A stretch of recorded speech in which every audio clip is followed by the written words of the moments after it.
Sejam bem-vindos a mais um Vozes de Transformação Podcast. Lembrem-se de subscrever o canal, de ativar os sininhos das notificações e deixar o seu like no episódio. Fiquem aí, assistam agora o próximo episódio e nós ainda não temos patrocinadores. Tu podes ser um dos parceiros patrocinadores aqui do podcast. Basta enviar um e-mail para o e-mail que está aqui embaixo na descrição do vídeo. Venham connosco para o próximo episódio.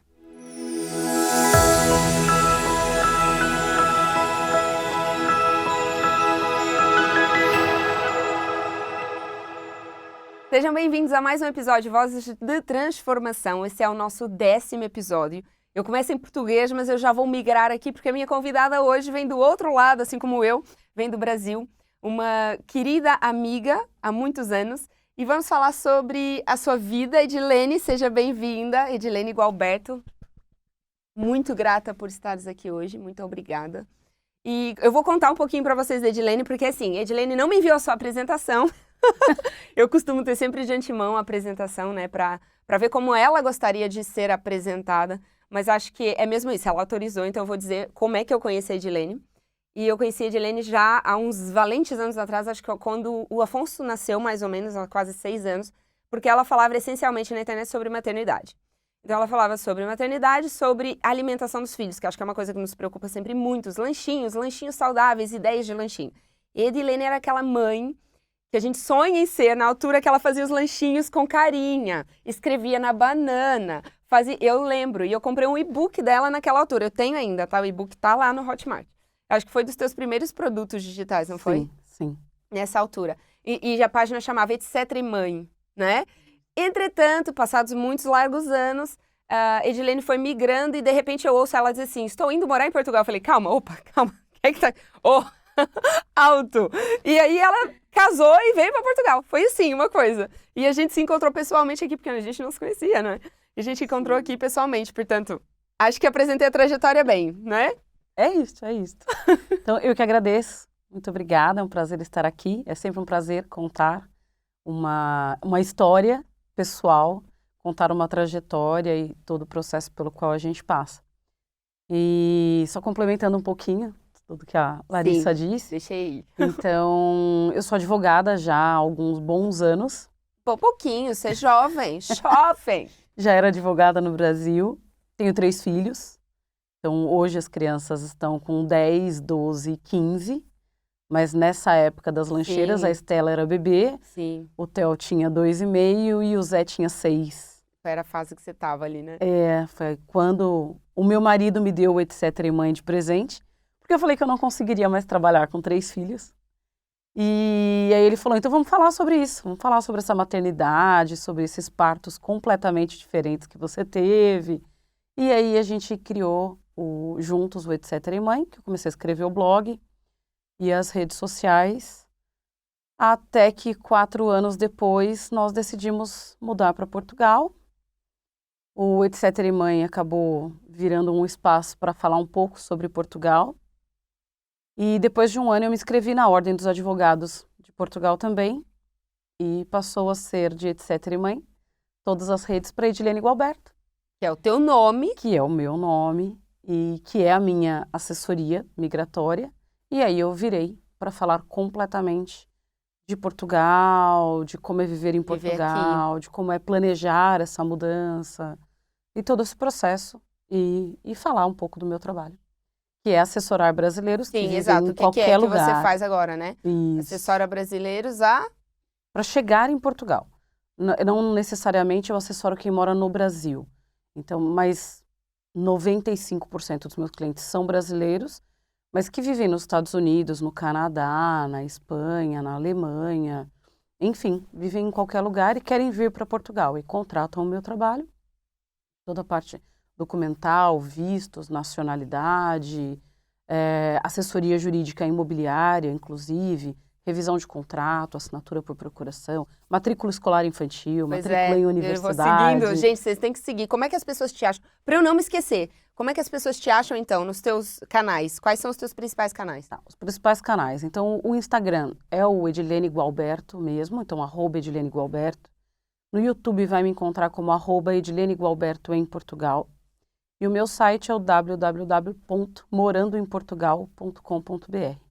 Então essas são as principais redes, mas também estou no YouTube, também estou no LinkedIn, com o meu nome todo mundo Sim, com o encontra. teu nome, que é um nome também já mais diferentão, então Sim. é fácil de Google it, né, encontrar. E eu só gostaria, eu vejo o teu trabalho, né, Edilene, agora eu acompanho também esse teu trabalho e de ter muitos brasileiros vindo agora para Portugal, né, eu fiz parte da remessa anterior, Sim. e eu só gostaria que existisse uma Edilene na altura, porque foi penoso, sozinha, foi muito, sozinha, com a minha mãe, né, fomos as Sim, duas, mas sim. todo o processo foi bem difícil e bem inseguro de, será que eu consigo, será que eu não Exatamente. consigo? Porque eu entrei aqui como turista, né? Não tenho medo de dizer, nem vergonha de Claro. dizer, porque fomos milhões, fomos milhares, com as melhores intenções de viver fora, de sair do Brasil, da violência, do perigo. A minha mãe estava com pânico das minhas amizades, então ela falou, vambora. Foi mais ou menos isso que aconteceu. E ter entrado aqui e consegui me matricular na altura, né, na escola, só que eu tive que voltar porque eu não conseguia permanecer estudando aqui sem o visto de estudante. Então, eu passado um ano, fiz o primeiro ano, aproveitei férias, fui pro Brasil para regularizar, pegar visto, tratar de tudo e não sei o quê. E tive que ser eu, porque eu era menor de idade, meu pai, não sei o quê. E foi um parto. Foi efetivamente um parto. Ou seja, ter essa assessoria, né, facilita a vida. Facilita a vida, assim, imensamente para quem vem, para entrar também de forma legal. Se eu soubesse, né, lá atrás, como eu já teria vindo assim, né? E é isso, é desconhecimento. Muitas pessoas não fazem por má fé. Muitas pessoas fazem por desconhecimento. E é, para mim, uma missão de vida, né? Tentar fazer com que as pessoas conheçam mais, porque nós temos muitos brasileiros que vivem na ilegalidade, que aceitam subempregos e que não vivem bem e que não ganham bem e que se sujeitam a diversas situações por desconhecimento, porque antes não souberam tudo o que precisavam, ou quando chegam não sabem quais são os passos básicos, o que precisa fazer assim que chega no país. Mas eu tive duas advogadas na época. Eu lembro, quando você estava vindo. E isso para mim foi tão importante, que eu não tinha dúvida do quanto o meu trabalho teria uma importância na vida das pessoas. Então isso tornou muito mais fácil chegar e dizer, olha, é isso que eu quero fazer. Uau. Vida, eu acho que a gente pega na maternidade e começa por ali, porque a gente está vivendo muito aquilo também, né? A gente estava... Uma transformação. Exato, a transformação. Você saiu de gravidez, de partos e agora é lanchinhos das crianças. No entanto, foi uma nova Edilene se construindo aqui, né? E verdadeiramente a gente encontra o propósito, a sua missão, depois de passar por essa grande transformação que é a maternidade, não é? A gente consegue ver com mais clareza. Sim. Eu costumo dizer que cada filho te molda de um jeito. E cada vez que um nasce, você se transforma numa outra pessoa. Algumas vezes melhor e outras vezes pior. Porque eu costumo dizer que quando eu engravidei pela terceira vez, eu era a pior mãe que existia na face da terra. Por quê? Era muito complicado para mim gerir as duas crianças e mais uma gravidez. Até porque a minha terceira gestação não foi planejada como a primeira e a segunda. Então, quando eu me descobri grávida, foi um susto tão grande. E o meu filho mais velho estava numa fase tão complicada e eu fazia assim, Senhor, o que fizeste comigo? Eu não consigo criar dois. Eu já não sei o que fazer com com um dos meus filhos. Então, assim, como é que eu faço com o terceiro? Eu não acreditava que eu vivia aquela situação. E então foi uma fase muito ruim para mim como mãe. Eu me peguei na minha pior fase. Diferente daquela mãe tão paciente com o primeiro filho. Veio um segundo que já desestabilizou. E 1 ano e meio depois eu já estava grávida de novo. Então foi uma fase muito complicada. E aí, claro, eu digo que hoje eu vivo no céu. Porque enquanto eles eram muito pequenos era realmente muito difícil gerir tudo isso. Mas conforme eles crescem, conforme a gente percebe, estuda, lê, faz terapia, e faz terapia de novo, e lê de novo, e volta, e vai, e volta, você percebe, que você fez um bom percurso, um bom trabalho, você se valoriza e diz, olha, não foi tão ruim assim, e em contrapartida, aquilo que você acha que não é tão ruim, você melhora, né? E eles te transformam completamente. Certeza que eu sou outra Edilene a cada vez que um nasceu, e cada vez que um cresce, e você percebe como ele é, porque ele também te ensina. Ninguém me ensina mais do que os meus filhos, e ninguém me transformou mais do que as necessidades deles. Uhum. Então, eles têm necessidades que conflitam com as minhas. Então, quando eu percebo isso, eu trabalho a necessidade dele e automaticamente eu trabalho a minha.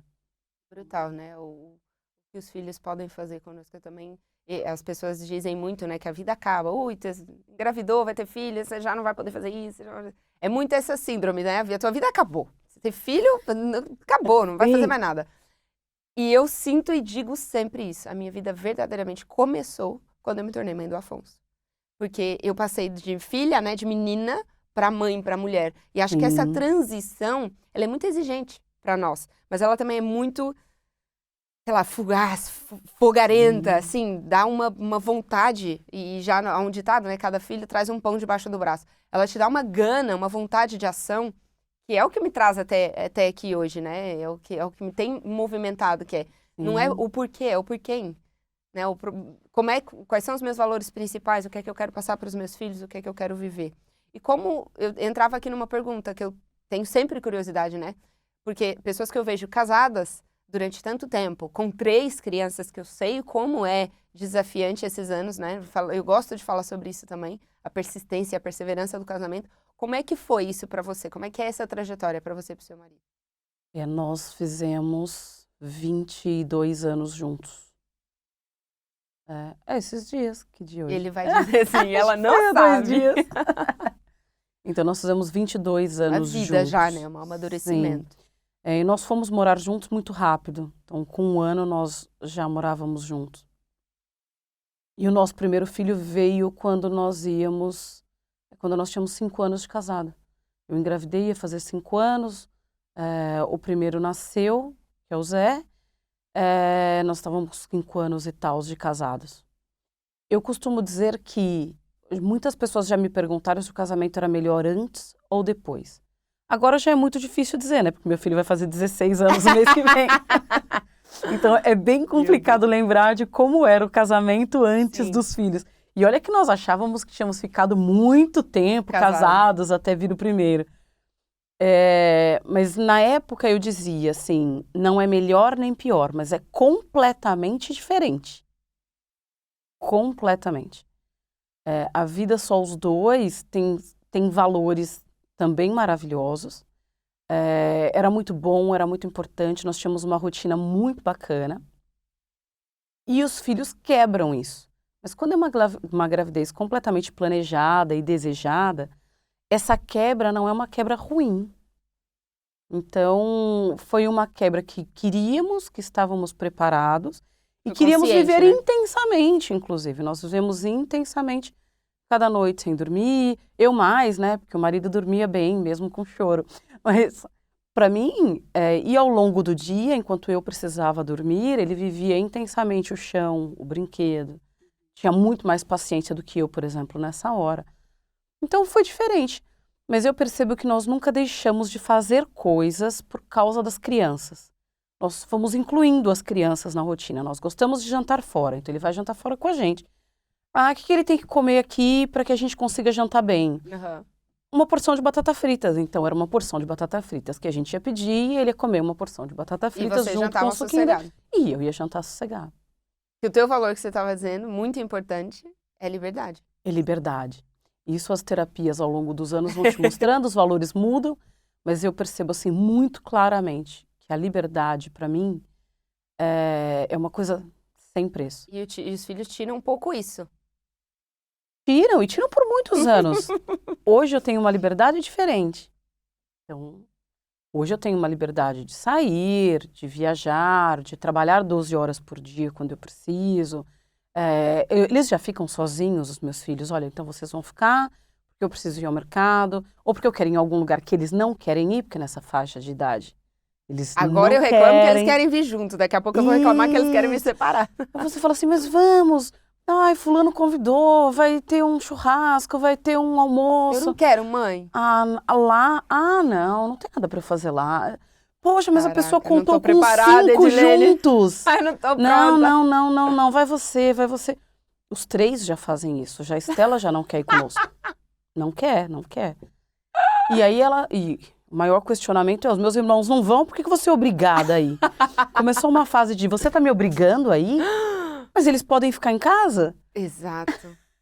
E aí chegou uma hora que eu falei, bom, então você vai ficar com essas regras, com essas condições, com o telemóvel na mão, me manda mensagem a cada meia hora, atende quando eu ligar, e você começa a criar algumas regras. Sim, e uma independência, eles já estão grandinhos, né? E isso trouxe uma outra etapa de liberdade, de sairmos eu e o marido à noite menos preocupados, de não precisar pedir para que alguém fique, para que minha mãe venha para casa.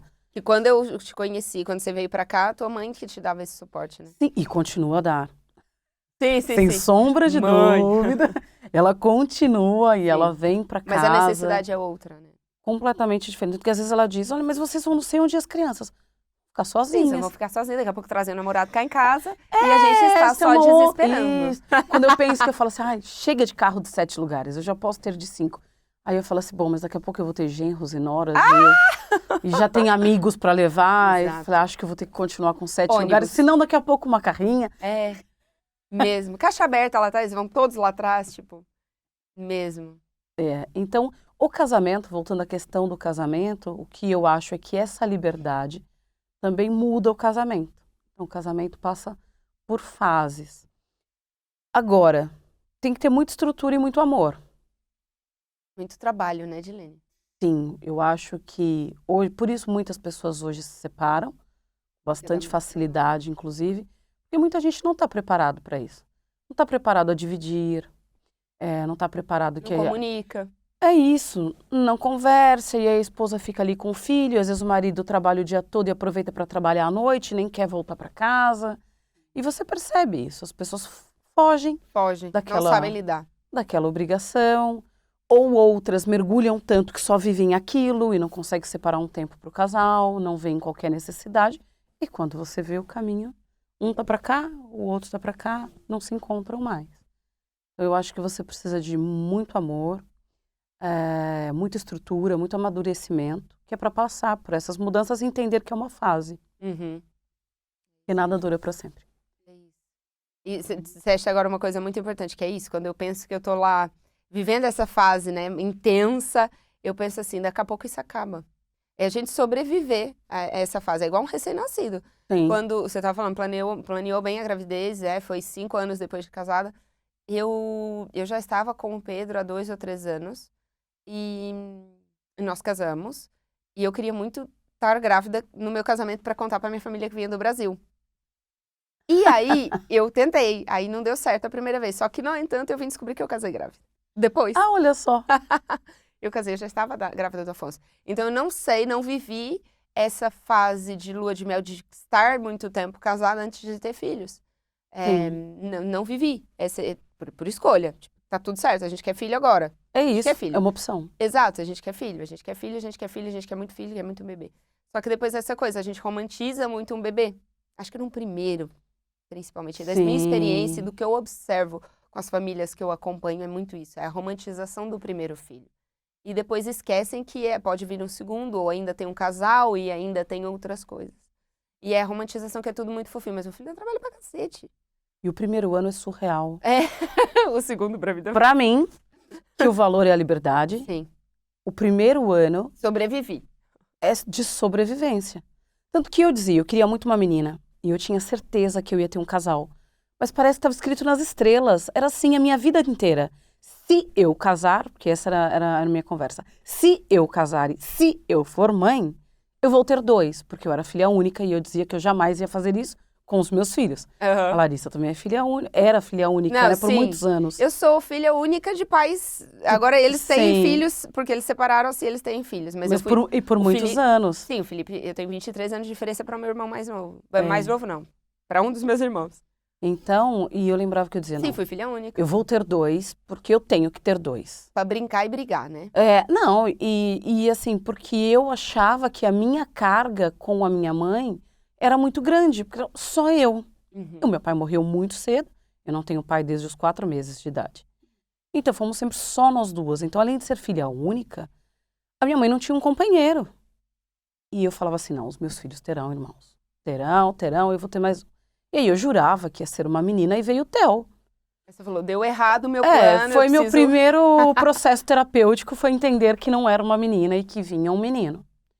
E o Theo nasceu e eu tanto assimilei isso que eu falei, tá tudo certo. Tudo bem. Eram 2 meninos, tinham que ser, e tá tudo bem, é assim que a gente vai ser. Só que eu não tenho estrutura para ter o terceiro. E o meu pai tinha tios com 3 meninos. E dizem que é uma tendência masculina. Uhum. Olha, você já tem 2 meninos, a tendência é de que você tenha um terceiro menino. O tio já tem 3, o outro já tinha 3. E eu falei, acabou. Não, ainda vai vir mais Se um a menino. meta era uma menina, e a minha chance maior é de ter outro menino, acabou. O marido faz vasectomia e resolve o meu problema. Eis que 6 meses depois da vasectomia eu estava grávida. Eis que não correu lá como previsto. Não, e para ter o primeiro filho, eu tive que passar por um processo. Na verdade, eu não queria engravidar na época, mas eu tive uma gestação na trompa. Então, eu tive uma ectópica. E aí, eu descobri um processo de endometriose, que tinha consumido parte do lado esquerdo. Então, eu tive que tirar a trompa esquerda. Tive que fazer uma limpeza, tive que fazer um tratamento de 1 ano, sem menstruação, sem todas aquelas questões, para poder controlar a endometriose, as questões do endométrio. E aí eu tinha que passar por outra videolaparoscopia e eu falei, agora eu também não quero mais, agora eu quero engravidar. Porque aí o medo de não poder engravidar é que era grande. É que era grande. E aí eu falei, não vou esperar mais, porque vai que depois eu não consigo. E eu já estava com quase 28 anos. Então eu falei, não, as mulheres depois dos 30... Mais difícil. Já começa a ter dificuldade, eu ainda passo por um processo de endometriose. Não, agora eu quero engravidar. E aí veio esse processo do médico falar pra mim assim, você tem 3 meses. Se você não engravidar em 3 meses, a gente volta a fazer a videolaparoscopia, porque eu preciso ver como é que tá a menstruação e todas essas coisas. Então, assim, ter o terceiro filho com o marido vasectomizado, com a pessoa que tinha uma trompa só e que tinha um processo de endometriose, foi algo surreal pra mim na época.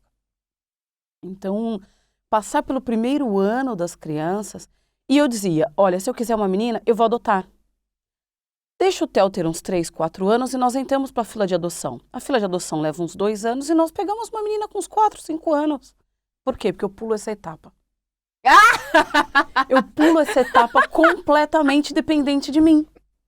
Essa etapa que só quer colo, essa etapa que só dorme no colo, essa etapa que depende completamente de mim. Porque com 1 ano eles andam. Gente, não tem liberdade maior do que um filho quando começa a andar. Mas aí dói as costas, você tem que andar atrás, Edilene. Não, mas assim, esse negócio do chão, do engatinhar, da boca que bate, da cabeça, do imóvel que não pode ter uma madeirinha, que não pode... Não. As escadas em casa, nós tínhamos tanto daquele portãozinho que monta. Tinha um na porta da lavanderia, tinha outro na porta, morava no condomínio, na criança ia pra rua. Tinha outro que subia pra escada, outro que descia da escada. Esse cuidado inicial, pra mim, era muito difícil. Tem que manter a criança viva ali, né? Nessa primeira fase.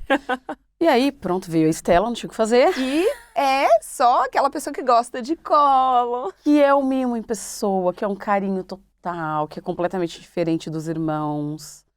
E ela só não quer estar comigo na rua porque não são programas que ela gosta. Porque ela gostaria de estar grudadinha comigo 24 horas por dia. Tá vendo? É Tanto você completamente diferente. Eu não quero colo, eu não quero colo, eu não quero colo. Ela veio pra pegar Não, esse foi colo. meu presente, foi meu parto completamente natural. Esse Eu foi não em tinha casa. conseguido com os meninos, foi em casa. A Estela veio para realizar diversos sonhos. Então, quando eu caí em mim, eu parei de reclamar e comecei a agradecer. Que leva um tempo, né? É um processo. Sim, exato.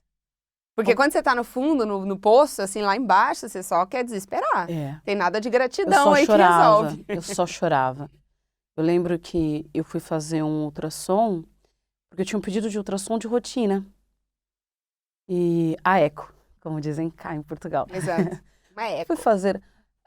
De repente eu comecei a perceber que o período não vinha. E eu comecei a falar, nossa. Estranho, né? Estranho. Quanto tempo será que não menstruou? O que está acontecendo? Tá estranho. E aí eu comecei a pensar, quando foi a última vez que eu comprei um absorvente? Vamos lá. E peguei uma fatura de cartão de crédito.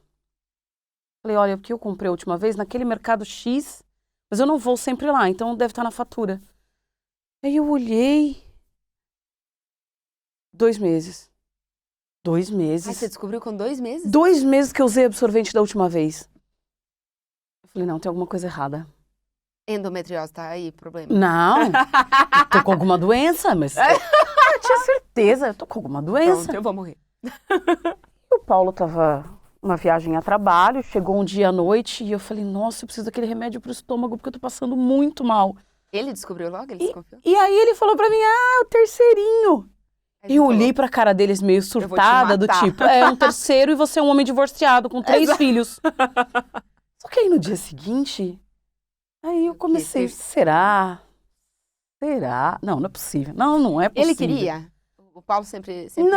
Não. Assim, Porque ele aceitou bem a vasecto, né? Tipo, aceitou. vai, bora. Não. Pronto, já tá de filho. O Paulo é uma tranquilidade quando eu disse, olha, tá na hora de ter. Então, tá na hora de ter.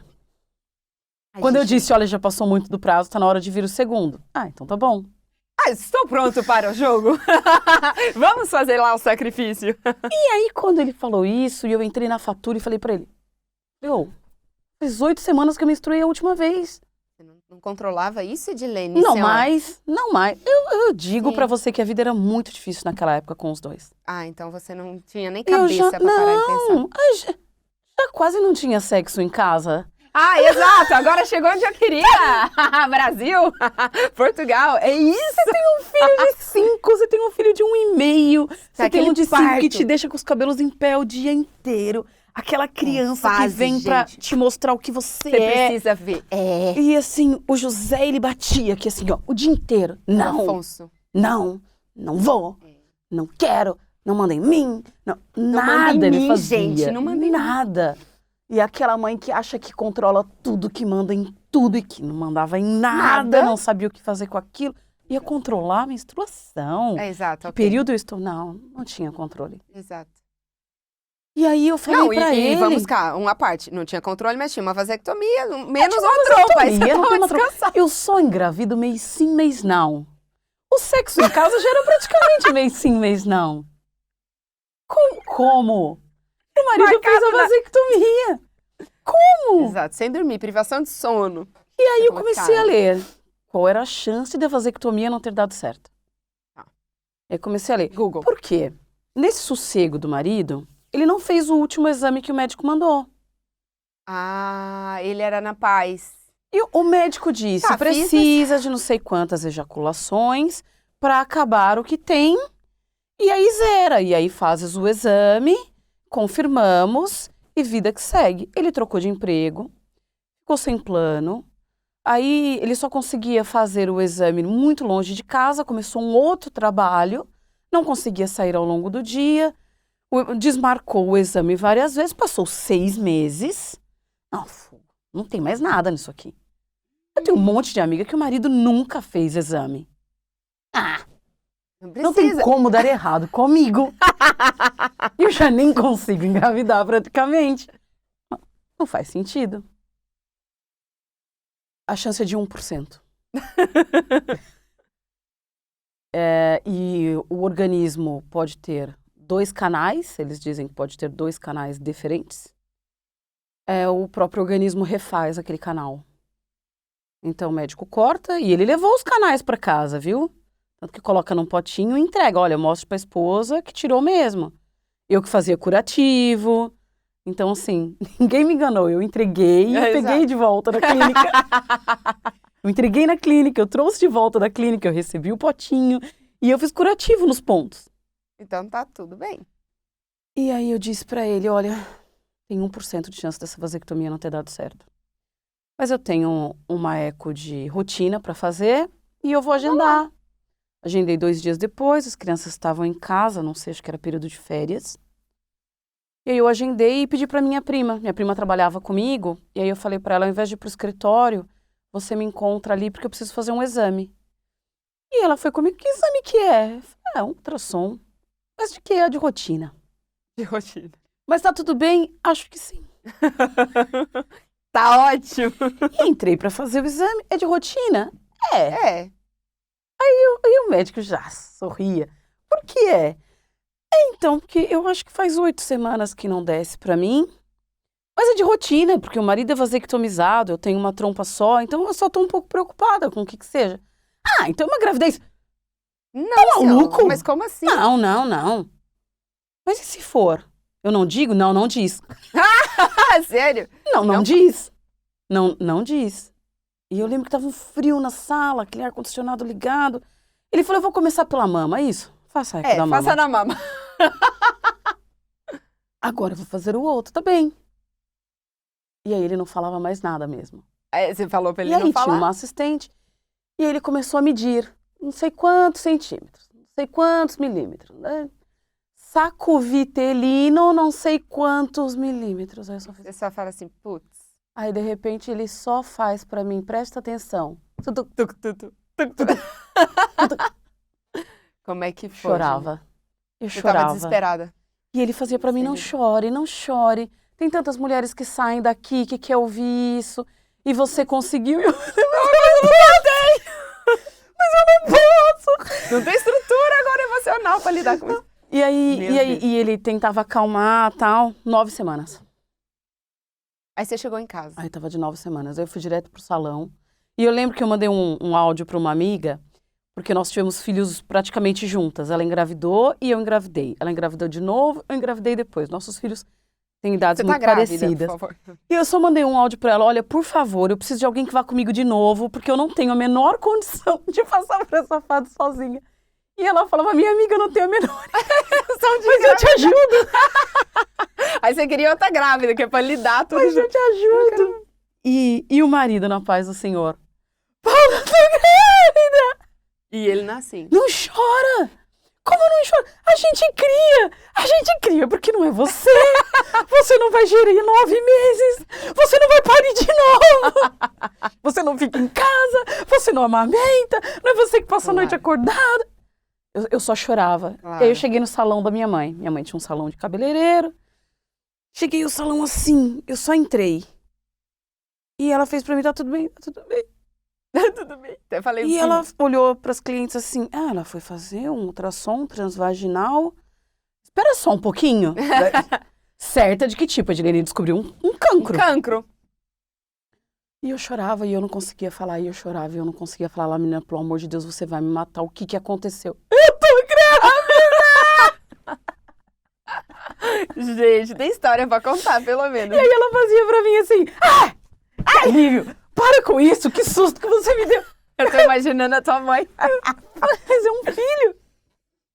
Sim, é mais uma boca em casa. Tem que criar isso E aí aqui. eu lembro do José rezar para que fosse uma menina, Ai, sabe? que bonitinho. Que ele queria aí entra muito a parte uma bonitinha, tá, gente? menina. Porque aí entra uma parte bonitinha. Não, foi uma gestação, crianças ali, todo mundo tentando curtir, mas foi... Passa rápido, não passa as próximas. A primeira demora 18 meses. Aí a segunda já dura 5. Não, a terceira você não vê passar. É. Você não vê passar, porque você tem um bebê em casa. Você tem 2 crianças para... Você não vê passar. Só é difícil a disposição física. Sim. E, enfim. Eu senti isso com a Joana. Já com a Joana eu já senti Nossa, isso. porque eu não o Afonso conseguia tinha 2 carregar anos, o né? Theo, muito menos o Zé. O Zé fica completamente abandonado, eu tinha um pouco de dó com isso. Sim. Mas você faz o que dá, não dá pra se cobrar. E as nossas avós tetras que tinham 10, 12 filhas, como é que elas isso. faziam? Eu acho que a única diferença é que hoje nós somos mães mais preocupadas. A gente tem tanto uma questão do psicológico, do que a gente faz com os filhos, de como eles vão crescer, de quais são os traumas que Sim, eles mais vão ter. preocupada, né? Mais informada também. Mais informada. Então a gente tem não faz 10. Um pouco dessa preocupação. Mas tem gente que faz 10 com informação. E tem 10. Então, com 10 eu não conheço, mas eu conheço uma que tem 5 e tá grávida de novo, assim. Eu não sei como pode, porque ela é uma brasileira, é imigrante, vive aqui em Portugal. Eu não sei, assim. Eu não sei. Eu não sei, porque eu sou imigrante, sou brasileira. Sei que o dia que ela fez um vídeo e disse que estava grávida do 6º... Você infartou. Por eu ela, fiz você assim, deu Senhor, calor. Senhor, assim, não dá. O marido fez outra vasectomia, dessa vez já fez aqui em Portugal. Os médicos daqui riram muito, mas riram muito. Eu acho que não é comum isso acontecer no país. Porque todos que a gente conta falam, não é possível, e riem muito. Então ele fez de novo, a médica ligou para ele para dizer, eu prometi e cá está, eu tirei o seu canal deferente. E eu lembro que ela tirou mais canais, 2 ou 3, porque ela falou, olha, para não correr risco, eu acho que é esse, mas eu vou tirar esses outros aqui. Não, corta tudo, entendeu? Corta, se acabou. E mandou para biópsia e prometeu Exato. que isso não aconteceria mais. E eu Você acha falei, que você amém, estaria Senhor. estruturada agora para ter outro filho? Jamais. Tinha que fazer essa pergunta. Jamais. Jamais. Hoje, com 44 anos, eu não me sinto com estrutura física.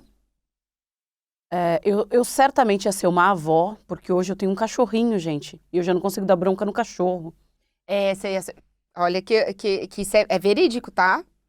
Isso é Eu verídico. ia ser uma avó, eu sei que eu jamais ia dar uma bronca. Ia ser o tipo de criança que nunca teve um puxão de orelha. Exato, ia ser aquela criança de...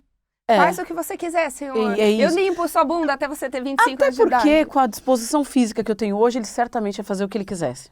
Eu ia tirar todos os móveis da casa e falar, se vira, meu bem. Porque eu não vou agachar mais. Eu não tenho nem joelho, olha, eu estou de Gente, mas joelheira. 44 anos é jovem. Não pra ter Gente, filho. Cláudia Raia foi mãe aos 5... Talvez se eu tivesse a estrutura e o dinheiro dela, pode ser que eu conseguisse. Mas eu não tenho, e aqui em Portugal, essa questão de doméstica, babá. Gente, é um parto, Ama. né? E vamos caro. falar só um pouquinho disso, Edilene, porque eu acredito que temos muitos portugueses que assistem o meu podcast, que é feito em Portugal, né? Mas para o mundo inteiro. Que é uma coisa que é muito cultural, né? Eu falo disso e falo disso com o Pedro muitas vezes.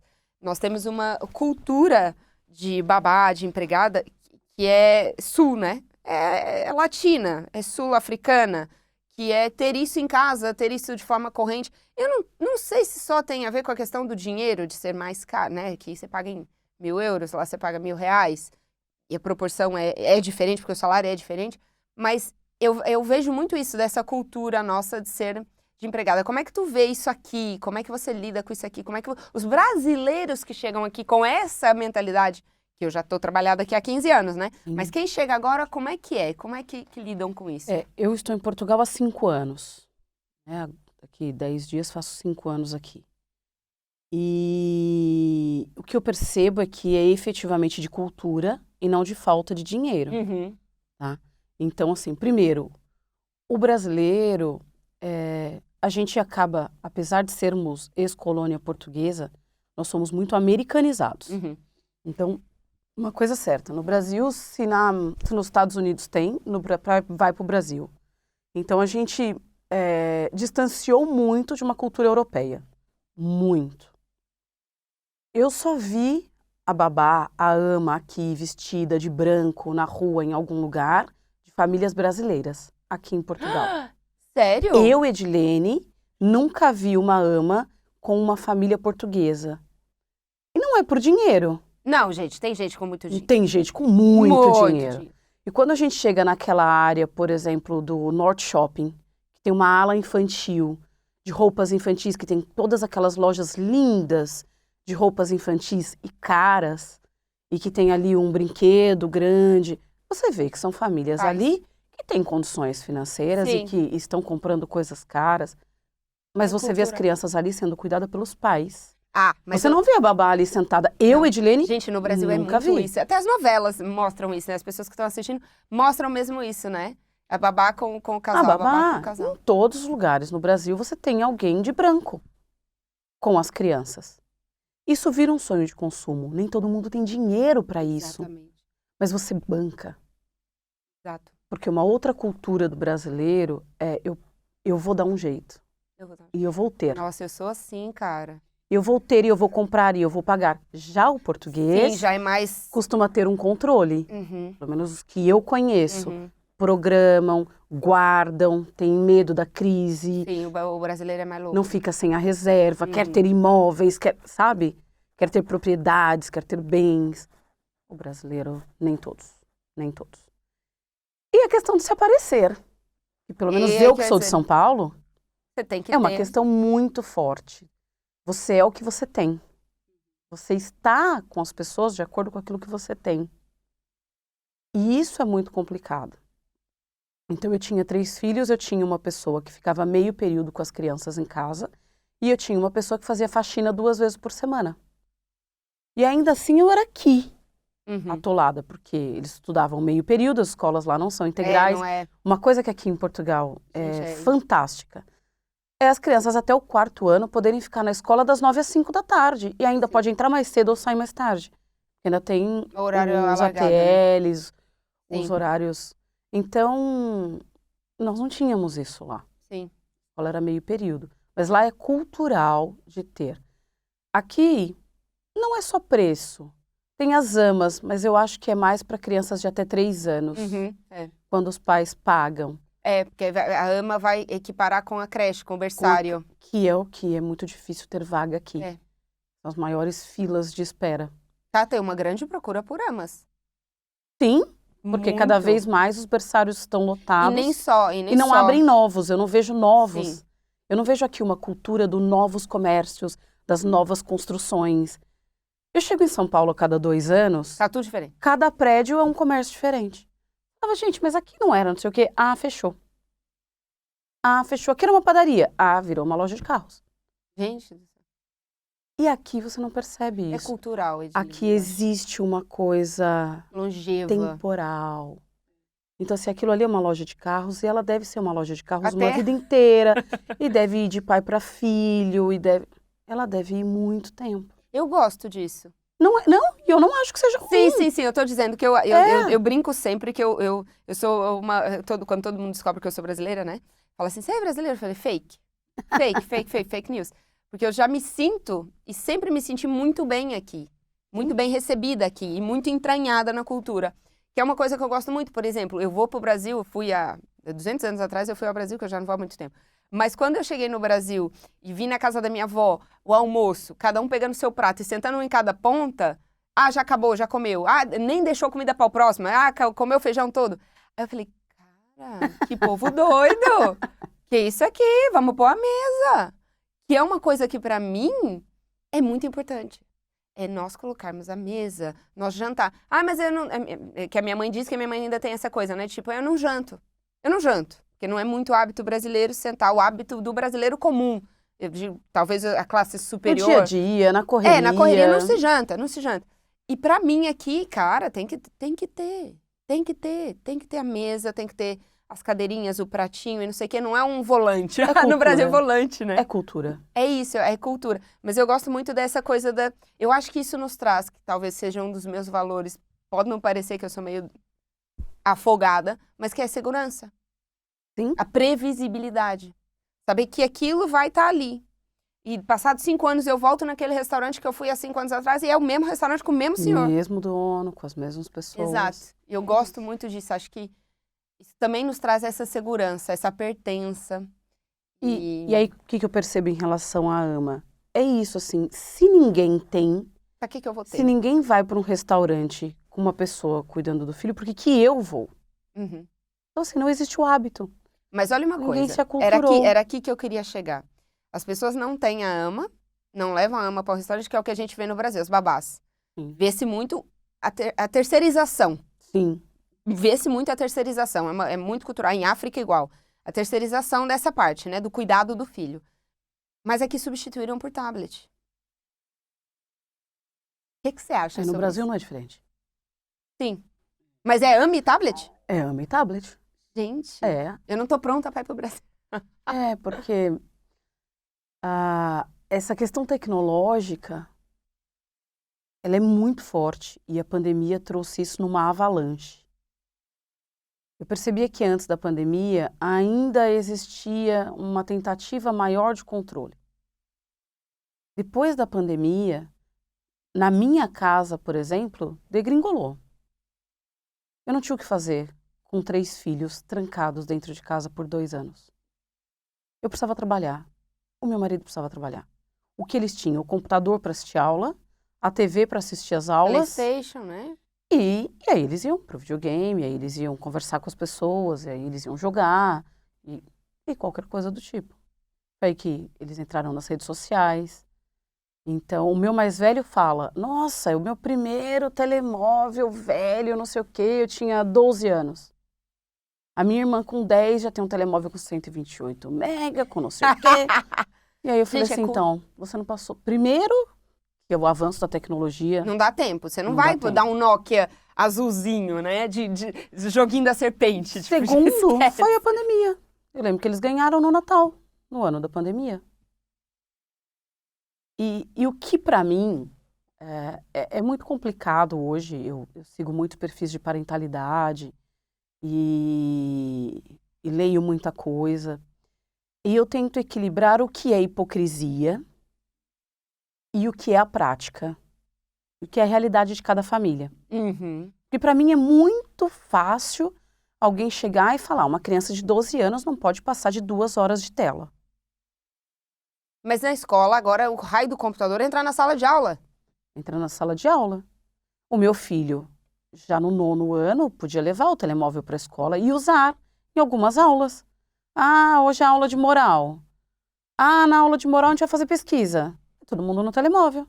Ah, e cada um traz não sei o que para mim. Todos. É uma coisa que eu tenho que trabalhar em mim ainda, porque eu sou meio, não sei, é o pânico, acho que foi o tal do pânico. Por ver tanto, na minha, da idade dos meus filhos, crianças com dificuldade de socializar, crianças que não sabem comunicar, crianças agressivas, crianças passivo-agressivas, Sim. crianças mandonas, crianças desrespeitadoras, pelo fato de excesso de consumo. Eu pergunto, será? Será que tudo isso foi causado pela tela? O que existia nesse conjunto familiar? Exato. O que existia no lugar onde essa criança estava, não necessariamente com a família? Não, eu não digo que seja culpa do que ela tá vendo só no telemóvel. É todo envolvente. Tanto que eu digo sempre, a culpa, pra mim, não existe culpa da criança, existe responsabilidade dos pais. Responsabilidade Porque uma dos coisa pais. meus filhos também veem televisão, também veem um filminho, também ligam o YouTube. Essencialmente na televisão eu prefiro, porque eu tô controlando, tô vendo o que eles estão acessando. Na idade deles eu tô ali vigiando. Mas, obviamente, que é toda envolvente. E é a sociedade. O que para mim tem sido difícil, assim, porque meu marido é da tecnologia e para ele é completamente normal. Então, inclusive, nós tivemos algumas discussões do tipo, ele falou, você quer o quê? Ter filhos alienados? Aí o Pedro falou a mesma coisa pra mim, os dois têm que se juntar. E nós temos que resolver. Porque quando o Zé tinha 5 Não tem anos, como você fugir disso. Eu falei, nós fomos para os Estados Unidos e ele falou, eu vou levar o videogame daqui. E eu falei, não vai, eu vou, não vai, eu vou. E aí ele falou, você já percebeu que lá no condomínio o seu filho é o único que não tem o videogame em casa? E que ele fica na casa dos amigos, e quando ele chega lá ele ainda passa vergonha porque ele não sabe nem pegar no comando? como é que você lida isso com o filho, né? Aí eu falei, leva o videogame. Então assim, não dá para ir na contramão, percebe? E é super complicado. Mas o que eu tive que abrir mão, não dá para ir na contramão. E eu ainda consigo limitar os horários. Sim. Então assim, eles já passam muito tempo na escola, então que eu consigo, para os mais novos, limitar o horário, porque para o que vai fazer 16... Ela vai trabalhar, pegar uns Já não cartões de existe mais tijolo. É controle. homem, gente, é. E é assumir consequências. Zé, você passa muito tempo no telemóvel. Isso te tira o foco. Você não estuda para a prova. Sim, é assumir, dar responsabilidade pra tirei ele. 5 na prova. Então, E como é que... Ai, eu adoro essa coisa da parentalidade agora de você entrar aqui, tipo, como é que você quer se sentir ou como é que você se sentiria? porque da Porque última dá vez... responsabilizar também ele, né? Pra ele ter uma autonomia. Ele pediu para reprovar o 10º porque ele não passou em matemática. Ele podia avançar e você tem que fazer lá o pedido. E ele pediu para reprovar o 10º. Tudo bem. Quer reprovar o 10º? É isso que você quer? Você está consciente de que você vai fazer mais um ano? Mas você quer esse um ano para estudar? Se for para fazer como fez o ano passado, continua, meu filho. Exato. Não, eu vou estudar. A primeira prova de matemática, 2 de 20. Ah, sim. Lembrando que de 0 a 20. Pra quem não sabe. E Mandou, aí, gente? Escreveu o aí nome ele certo? voltou muito. Embaixo. Muito embaixo. E aí eu só olhei para ele e falei, você acha que você deu tudo de si para essa prova? Verdade, né? Porque se você disser, mãe, eu sentei, eu estudei, eu fiz tudo o que estava ao meu alcance e eu não consegui, eu acho que você pode ficar muito frustrado. E aí a gente pode tentar entender o que está acontecendo. Agora, se você me disser, não, eu podia ter dado um pouco mais, então, meu filho, a única coisa que você pode fazer na vida, ao invés de sentar e chorar, é estudar para a próxima. Então, o que eu aprendi é que ele tem que assumir as consequências. Não dá mais para eu chegar no quarto e falar, dá seu telemóvel, não vai dormir com ele aí. Até porque é uma guerra na adolescência. E é uma guerra que, inclusive, eu já não quero comprar mais. Exato. Porque hoje eu vivo em paz com meu filho. Enquanto eu comprava essas guerras com ele, nós vivíamos em guerra. E aí, hoje, tá nas mãos dele. Mas os outros que controlam o horário. Ah, chegou da escola, tomou banho, jantou, Fez se as tarefinhas, trocou. responsabilidades Não tem e tal. TPC, não tem os trabalhos de casa, não tem... Não tenho, mãe. Então você pode ficar 1 hora no telemóvel, porque às 10 você sobe, escova os dentes, 10h30 na cama. Tudo bem? Tudo bem. Exato. Combinado não sai caro também, né? Theo, quais os dias que você não tem aula? Ah, não tenho aula na segunda de manhã, na quinta à tarde, na sexta de manhã. Tá, então nesses dias, algo que é muito importante para ele, que são os jogos do videogame, nesses dias você pode jogar 1h30 em cada período. E aí, na sexta-feira você pode ficar na sala sem ter hora para dormir, porque a vida dele é dormir na sala sem ninguém dizer que hora ele tem que dormir. É a vida dele. E ele fala para mim, mãe, só um dia na semana? É os combinados, E né? se eu Depois coloco horário, você percebe que ele fica assim, ele é muito obediente, mas ele fica completamente frustrado. Então, na sexta-feira ou no sábado, você escolhe. Você fica na sala. Só que aí, no dia seguinte, você só vai pegar os jogos no final do dia. Tudo bem? É muito louco, né? Porque educar filho Primeiro, você tem 3, são completamente diferentes, tem idades diferentes, a tua postura tem que ser diferente com cada um deles e tu sabe até onde ir com cada um deles. E você tem que lidar com o conflito com o marido. Porque enquanto você diz, não, tá demais, o marido diz, deixa o menino. E alinhar. Então, assim... Explicar os teus porquês. Olha, não, amor, porque assim, olha, lá na frente, assado. Realmente é preciso uma... Então, é esse equilíbrio que nem sempre é fácil. Agora, você falou, assim, que você percebeu que aqui trocaram pelos tablets. Eu não acho que é Portugal. Eu acho É que eu não vou ao Brasil há muito tempo. Mas eu acho que isso está espalhado. Uhum. Então, assim, a gente fez algumas viagens recentes e quase todos os lugares estão assim.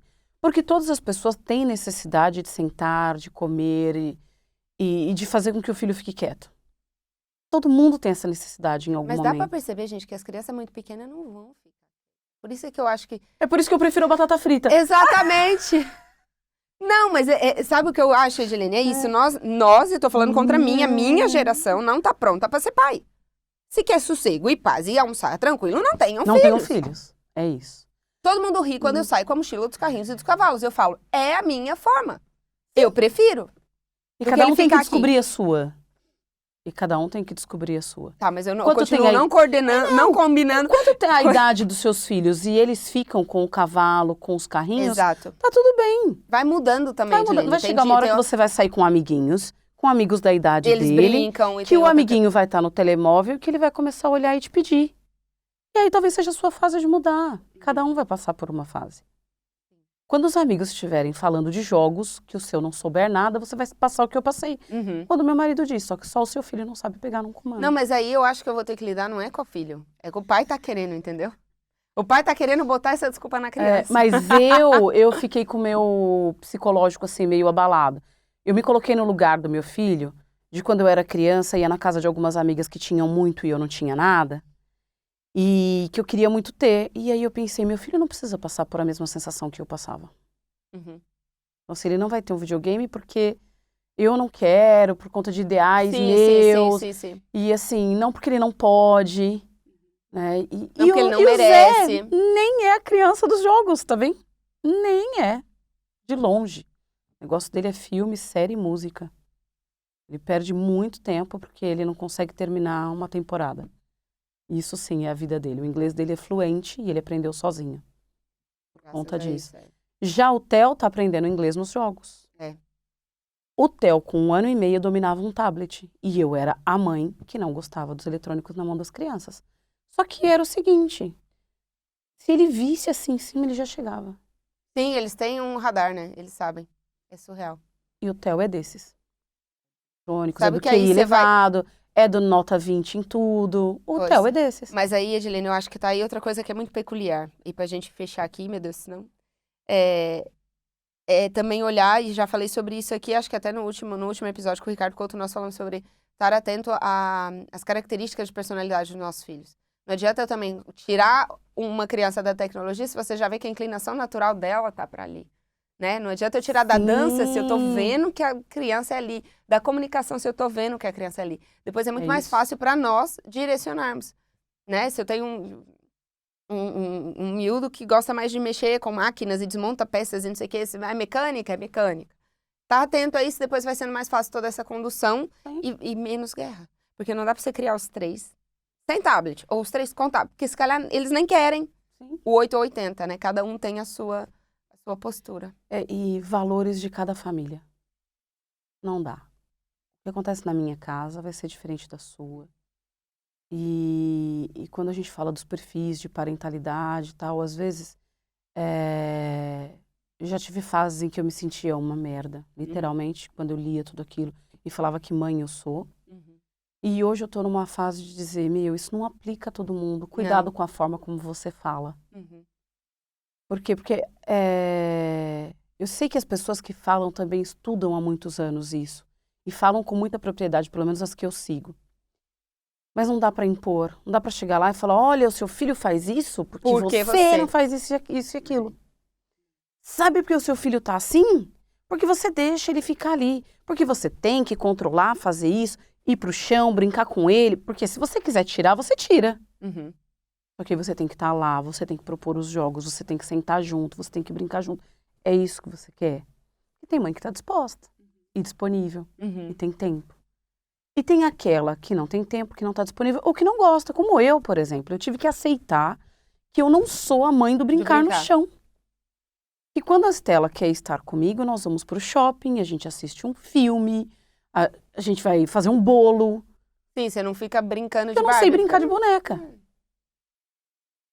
Então, e a hora que ela não quer fazer o bolo e que eu não quero brincar de boneca, e que tá tudo bem, ela vai pro celular dela.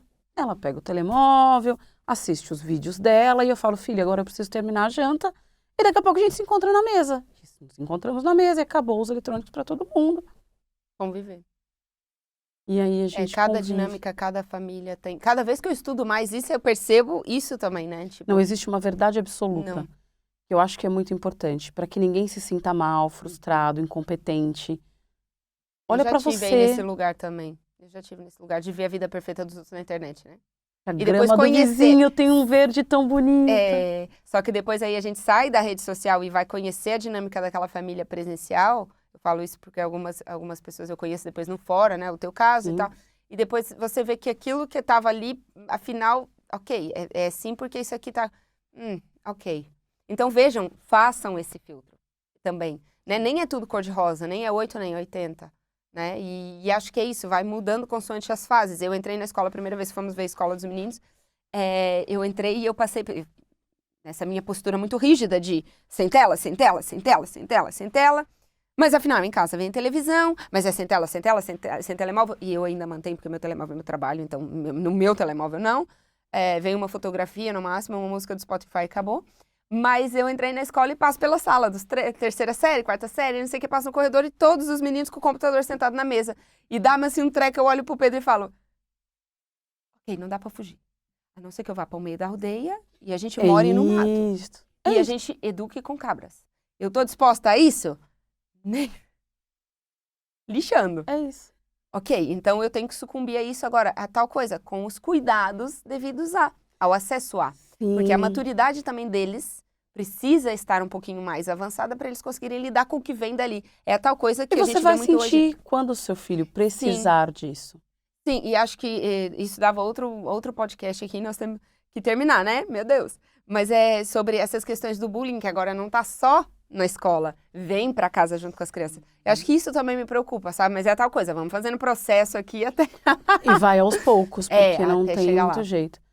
Mas eu acho que no seu propósito do podcast, eu acho que a maior questão é essa, transformar. Você vai se transformar em cada fase que você passa, em cada fase que o seu filho passa, em cada momento que você vive. E se você não estiver engessado, se você não colocar uma vedação e falar isso aqui, não, você vai aceitar esse computador na escola, você vai entender que o seu filho é dos jogos e que ele precisa daquela noite ali, e que você só vai poder controlar de fora, olhando, mas quem é aquela pessoa que estava jogando com você? Ah, fulana, então tá bem. A gente vai perguntando, a gente sabe. E outra coisa, você tem que confiar naquilo que você ensinou. Exato. Filho, o mundo está assim. Se você conversar com uma pessoa que te perguntar isso, não posso responder. E se te perguntarem aquilo? Eu não posso. E se te perguntar aquilo outro? Eu digo isso. Então tá bem, então você tá treinado.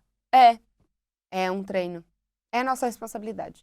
Gente, não quero deixar de pedir para você se inscrever aqui no canal. Fala, Edilene, você fala isso no teu. Aí ela fala tão bem que ela já tá tão treinada. Então pede aí pra se inscrever. Então, se vocês ainda não são inscritos, por favor, se inscreve. Se inscreve no canal, curte, compartilha, comenta, envia para as pessoas. É a melhor forma de bons conteúdos chegarem no maior número de pessoas. Sim.